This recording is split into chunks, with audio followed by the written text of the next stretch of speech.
तो फिर से स्वागत है आप लोग का हमारे यूट्यूब चैनल जेपी एकेडमी 2.0 में। तो आज के इस वीडियो में बिहार बोर्ड मैट्रिक परीक्षा 2024 को ध्यान में रखते हुए फिर से क्लास 10th का बायोलॉजी यानी कि जीव विज्ञान का जो जैव प्रक्रम के अंतर्गत जो दूसरा चैप्टर है जिसका नाम है श्वसन रेस्पायरेशन, जो चैप्टर है आपका चैप्टर 2 जीव विज्ञान का श्वसन, उसका most important VVI objective question जो कि 2011 से लेकर 2023 तक के जितने भी मैट्रिक परीक्षा हो चुके हैं उन परीक्षाओं में पूछे जाने वाले जितने भी ऑब्जेक्टिव क्वेश्चन हैं चैप्टर 2 श्वसन का, उनका इस वीडियो में आपको बहुत ही सरल भाषा में एक्सप्लेन करने वाले हैं। और जैसा कि आपको पता होना चाहिए कि जो प्रीवियस ईयर के क्वेश्चन होते हैं PYQ होते हैं वो आने वाले परीक्षाओं में क्या होते हैं, रिपीट होते हैं। तो इस बात को ध्यान में रखते हुए आप लोग क्या करेंगे, प्रीवियस ईयर के क्वेश्चन का प्रैक्टिस करेंगे, बहुत ही काम आएगा। और यहाँ पे मैं आपको क्लास 10th का जितना भी प्रीवियस ईयर का क्वेश्चन है सभी विषयों से संबंधित वो मैं रेगुलर अपलोड कर रहा हूँ। प्लेलिस्ट में सारा वीडियो आपको मिल जाएगा। और चैप्टर 2 से पहले मैंने चैप्टर 1 का भी वीडियो जो है बायोलॉजी का अपलोड कर दिया है ऑब्जेक्टिव का। तो चैनल को सब्सक्राइब करेंगे, दोस्तों में शेयर करेंगे। चलिए शुरू करते हैं श्वसन वाला चैप्टर 2।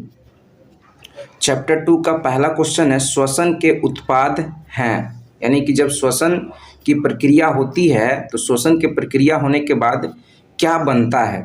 तो क्या बनता है आप देख रहे हैं, ऑप्शन डी जो है सही उत्तर हो जाएगा कि जब श्वसन होता है उस प्रक्रिया में जो है कार्बन डाइऑक्साइड, जल और साथ में ऊर्जा भी क्या होता है, मुक्त होता है। और ये ऊर्जा जो है ATP के फॉर्म में संचित रहता है, जमा रहता है, एडेनोसाइन ट्राइफॉस्फेट के फॉर्म में क्या रहता है, जमा रहता है। तो इसको ध्यान में रखेंगे कि श्वसन के जो उत्पाद हैं वो अंतिम उत्पाद क्या क्या हैं, कार्बन डाइऑक्साइड, जल और ऊर्जा। ऑप्शन डी जो है सही उत्तर हो जाएगा।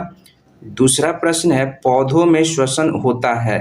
पौधों में जो श्वसन होता है निम्नलिखित में से बताना है किन से होता है। ऑप्शन ए जड़ से, बी पत्तियों से, सी तना से, डी इनमें से सभी से। तो इनमें सभी जो है सही उत्तर हो जाएगा कि पौधों में जो श्वसन है जड़ से भी होता है, पत्तियों से भी होता है, तना से भी होता है। फिर आपका है तीसरा प्रश्न है कौन सी बीमारी श्वसन तंत्र से संबंधित है। श्वसन तंत्र से संबंधित कौन सी बीमारी है, तो इसमें से आप देख रहे हैं निमोनिया एक ऐसा बीमारी है जिसमें फेफड़ा जो है प्रभावित हो जाता है। फेफड़ा क्या हो जाता है ना, इसमें इफेक्ट आने लगता है, इसमें प्रभाव दिखने लगता है, ये है ना, दिक्कत आने लगता है फेफड़ा में निमोनिया नामक बीमारी में। तो निमोनिया जो है श्वसन तंत्र से संबंधित क्या है, एक बीमारी है। तो ऑप्शन बी जो है सही उत्तर हो जाएगा 3 का। फिर आपका है 4 नंबर प्रश्न है किस प्रकार के श्वसन से अधिक ऊर्जा मुक्त होती है ना। श्वसन की जो प्रक्रिया होती है वो 2 प्रकार का होता है, वायवीय श्वसन होता है और अवायवीय श्वसन होता है ना। तो किस प्रकार की श्वसन में ऊर्जा जो है सबसे अधिक ऊर्जा मुक्त होती है, तो वायवीय श्वसन। वायवीय श्वसन का मतलब होता है ना श्वसन की वह प्रक्रिया जो ऑक्सीजन के उपस्थिति में जब श्वसन की प्रक्रिया होती है तो उसको वायवीय श्वसन कहते हैं, है ना। अवायवीय श्वसन किसको कहते हैं, जिसमें ऑक्सीजन कम मात्रा में रहता है, बहुत ही कम मात्रा में रहता है, नहीं के बराबर रहता है ना, यानी कि ऑक्सीजन के अनुपस्थिति में ये अवायवीय श्वसन होता है। तो यहाँ सबसे अधिक ऊर्जा जो मुक्त होगा वो वायवीय श्वसन में होगा। ऑप्शन ए जो है सही उत्तर हो जाएगा। फिर आपका 5 नंबर मछली का श्वसनांग है। मछली का श्वसन अंग निम्नलिखित में से कौन सा है, तो गिल्स जो है सही उत्तर हो जाएगा, है ना। गिल्स जो है मछली का श्वसन अंग है। और ट्रैकिया जो है, ट्रैकिया क्या है, फेफड़ा का। आपसे पूछेगा कि ट्रैकिया किसका श्वसन अंग है, तो सॉरी कॉकरोच का। किसका, ट्रैकिया जो है कॉकरोच का, कॉकरोच का क्या है, श्वसनांग है ना। ट्रैकिया से ही जो है कॉकरोच क्या करता है, श्वसन की प्रक्रिया करता है ना। अब फेफड़ा से तो मनुष्य लोग करता है, ठीक है। फिर अब ये मतलब कि आपको क्लियर हो गया होगा कि मछली का श्वसन अंग जो है गिल्स होता है, ठीक है। ऑप्शन बी जो है 5 का सही होगा। 6 नंबर प्रश्न है आपका तिलचट्टा में कितने जोड़े श्वास रंध्र पाए जाते हैं। तिलचट्टा कॉकरोच को ही कहा जाता है।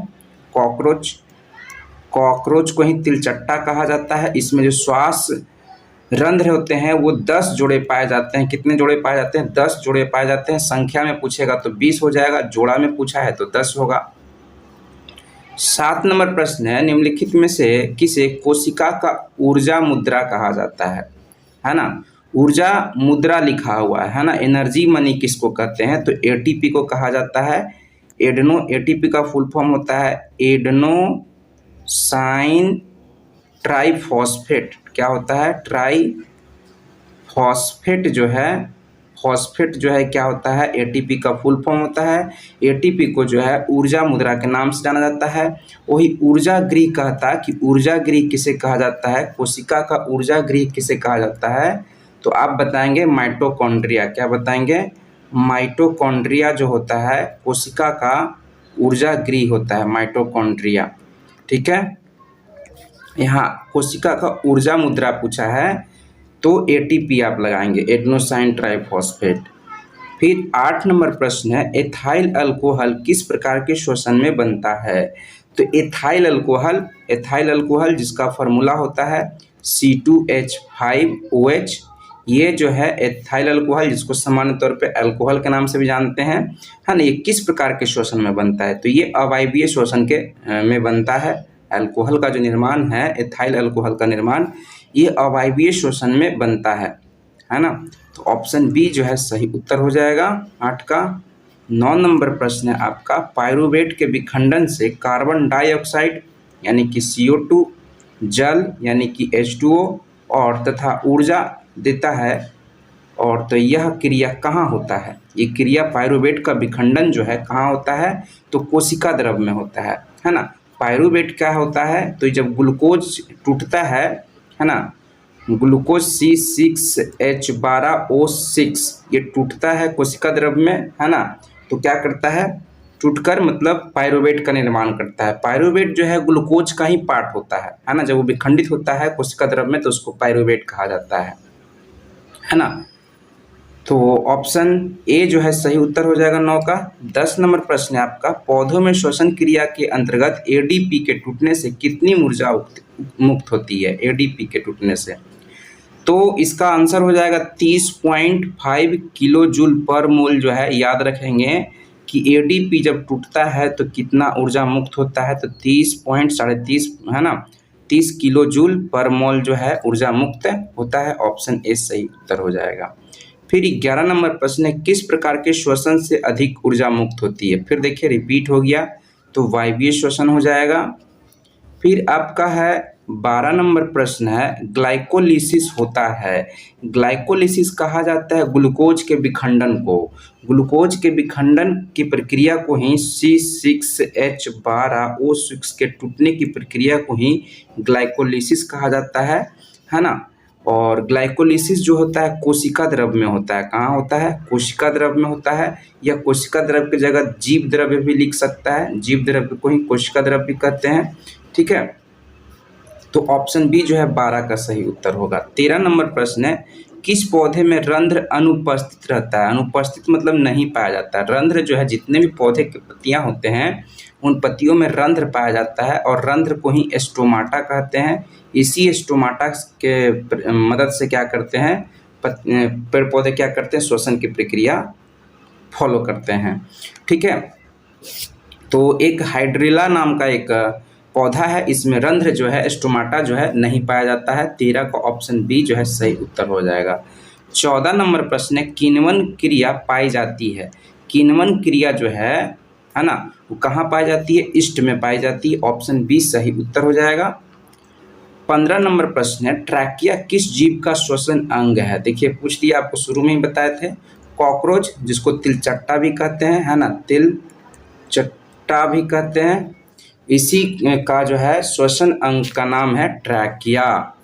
तो 15 ऑब्जेक्टिव क्वेश्चन है, ये सब बहुत इंपॉर्टेंट है। आप साइड में देख सकते हैं, रिपीट किया हुआ ये सब क्वेश्चन है ना, पूछा गया है ना, बार बार पूछा गया है, कब कब आया है, ये सब आपको मतलब कि प्रीवियस ईयर के क्वेश्चन दोबारा पक्का है कि पूछा जाता है ना। तो इसको क्या करेंगे? रिवीजन करेंगे आप लोग।